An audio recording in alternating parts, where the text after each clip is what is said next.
I had the terrific pleasure of viewing a Dendy Newtown screening of the 1971 classic American New Wave item known as Vanishing Point, directed by Richard C. Sarafian, a title which was not a major commercial or critical smash upon its initial release, but grew in stature for both audiences and critics over the course of the decades, and even seemingly during that decade, during the 70s itself.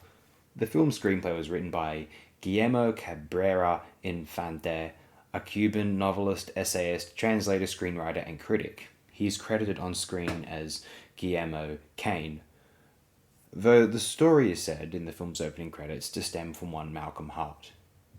One thing that can be said of Vanishing Point is its elucidating depiction of the permutating counterculture in the US at that time. The flower power and hippie utopian ideation had given way to a more earthy, gritty, sometimes even vaguely nihilistic ethos emerging from the broader anti establishment milieu. This second phase tended to substitute the peaceful visionary with a dishevelled outlaw. One could compare this to the much more viewed 1969 cultural icon Easy Rider and swap the LSD for the speed and keep the tenor of its conclusion. As I once described the extraordinary auteur genius John Jost's seminal film of 1977, Last Chance for a Slow Dance, less Woodstock countercultural and more Altamont countercultural.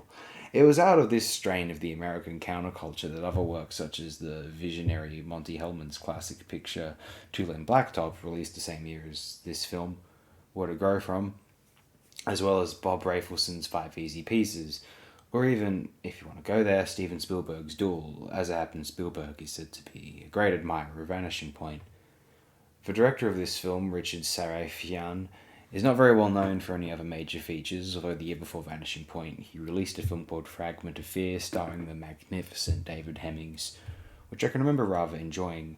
Someone who worked on this film who went on to work on other immensely interesting films is its cinematographer, a superb cinematographer based upon his finest achievements, including Vanishing Point, who went on to shoot his man's name is John Alonzo, went on to shoot De Palma's Get to Know Your Rabbit, Martin Ritt's Sounder, Sidney Fury's Hit, Polanski's Chinatown, Dick Richards' Farewell My Lovely, John Frankenheimer's Black Sunday, if that one can even count. That was an early FOTT.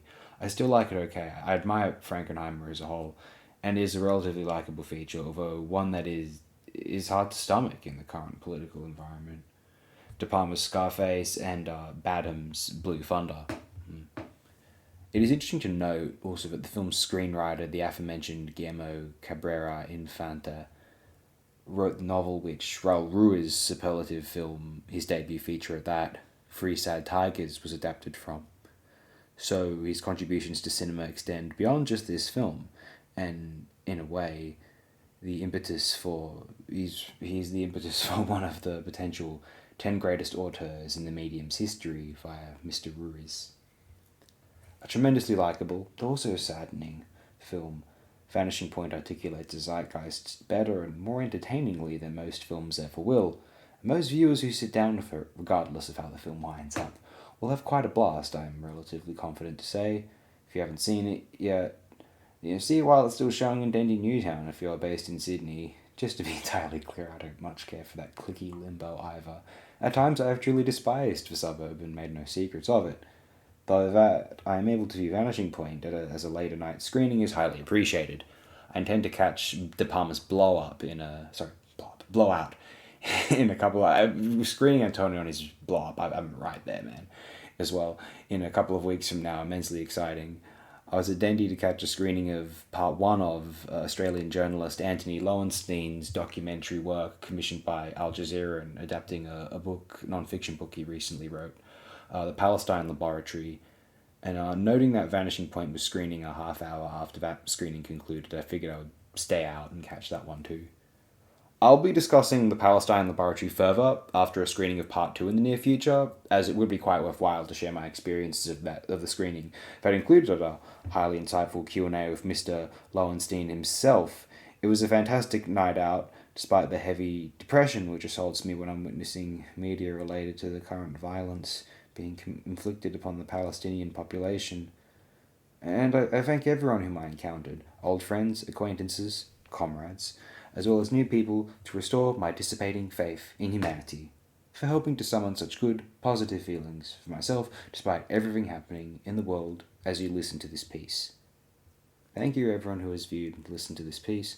God bless you all, stay as well as you can, keep fighting the good fights, I intensely appreciate it, and I wish you all a very, very good night.